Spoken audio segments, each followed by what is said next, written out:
howdy y'all, it's your buddy the Texan Detector. And the time is finally here. The L2 is in my hands, baby.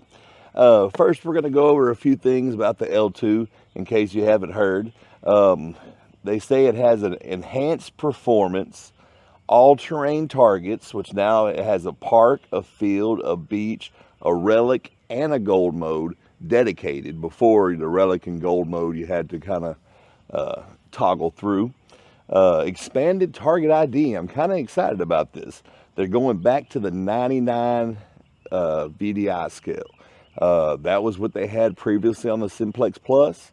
I've always enjoyed it. That's what my Simplex Plus, that's what my MX Sport had. So I am looking forward to that.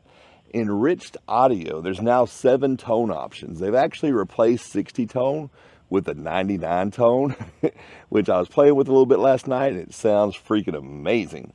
Effortless pinpoint. You no longer have to hold your thumb down on the button and have your thumb slip off the button, and then you done change something else in your settings. Now the pinpoint will be effortless. You just touch it, turn it on, touch it, turn it off, and it has VDI on the pinpoint, which I think is a game changer. How many times have you tried to pinpoint a target and then you dig it up and you get something other than what you were going after? With that VDI on the pinpoint, that will help ensure that you're actually pinpointing that coin and not that rusty nail that just happens to be by. Faro check. We had Faro check on the previous Legend. It's always nice. Light and compact. I've actually got the full-size coil on it right now, and it is considerably lighter than the Legend with the LG 24 coil. So that is going to be great for people who like to swing all day, or maybe people who suffer from arm fatigue.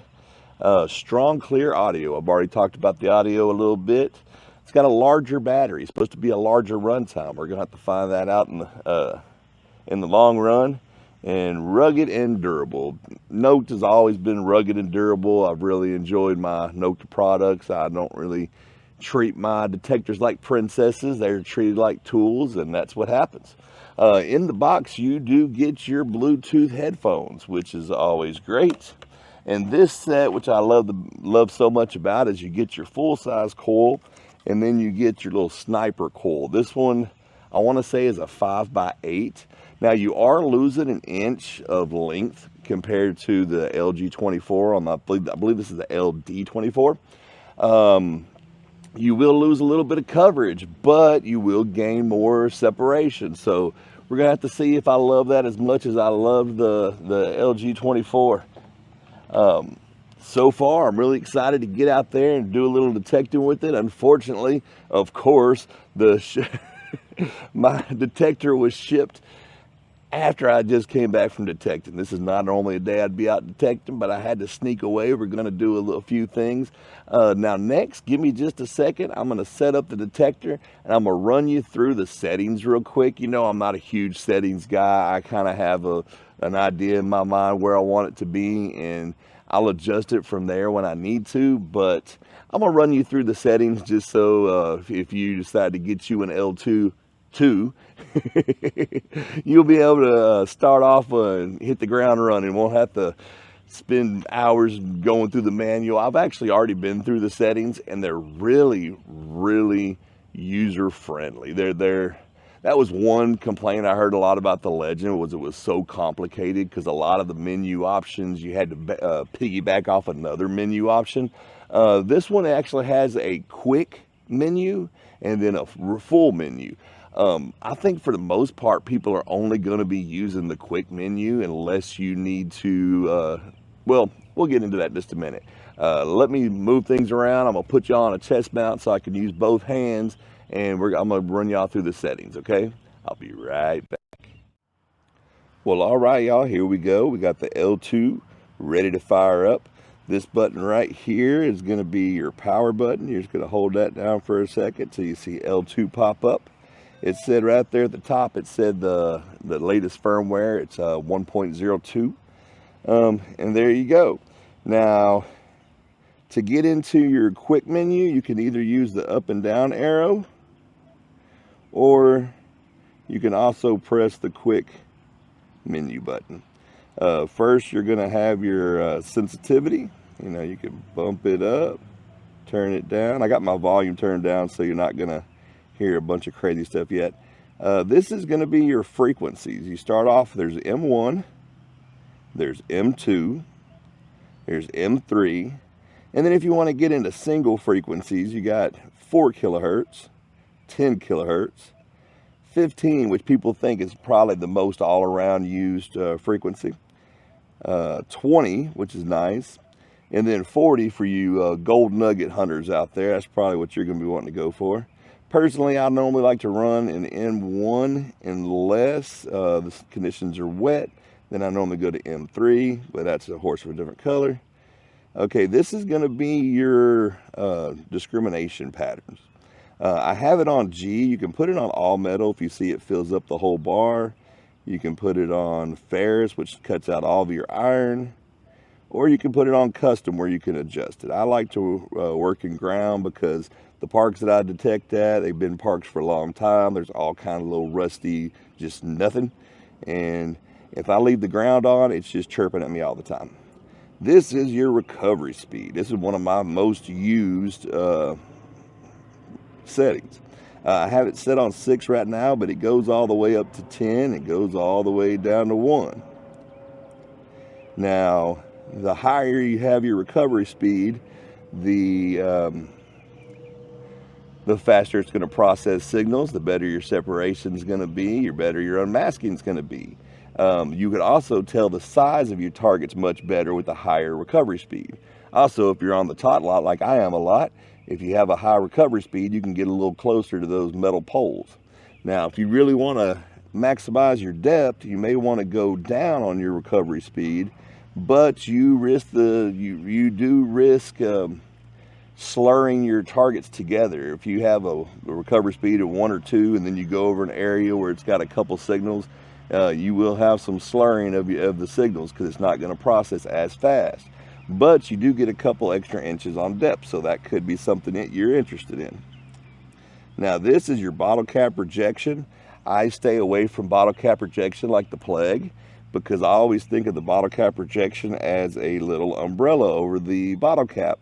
And to get enough rejection to actually reject the bottle cap, you're probably rejecting a good 4-inch area around that bottle cap, and anything good nearby is gone. And here's your iron filter. Like I was talking before about the iron, I normally like to keep that on 4. It just gives me enough break in the iron. Enough break in the iron where those bottle caps will pop just a little bit, or the nails, that kind of stuff. Uh-oh, I got some part guys pulling up on me. Well, that's the quick menu. Give me a second. I'm gonna let them go by, and I'm gonna get through the full menu.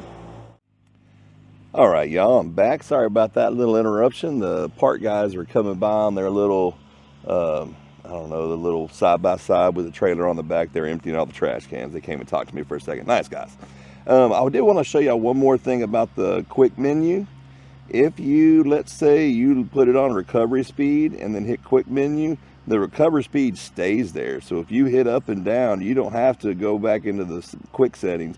Your recovery speed's right there. Or if you want to leave it on your sensitivity, or if you want to leave it on your frequency, whatever you use most. Maybe you're in an area where the iron's just kicking your butt and you want to leave it on your iron filter so you can keep adjusting until you find the sweet spot. If you see, the icon stays right there on the screen if you just let it time out or you hit the button again. Personally, I'm going to leave that on the sensitivity for now. Now, to get in the full settings, you're going to hit the settings button here. And you're going to start off on your volume. You're not going to hear any volume right now because I've connected the headphones because I want to show you something else neat. This is where you do your frequency shift. I'm going to do it even though it's on the ground. It's probably not going to be a good one, but just to let you see what's going on here. Okay. This is going to be your ground suppression. I don't normally use that.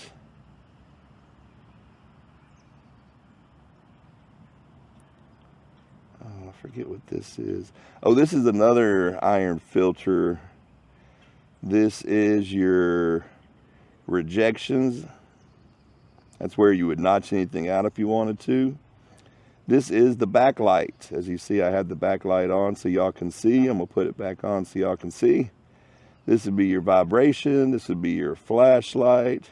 This is your headphones. Now I wanted to show y'all this. If you notice that this connected, but there's an icon above it.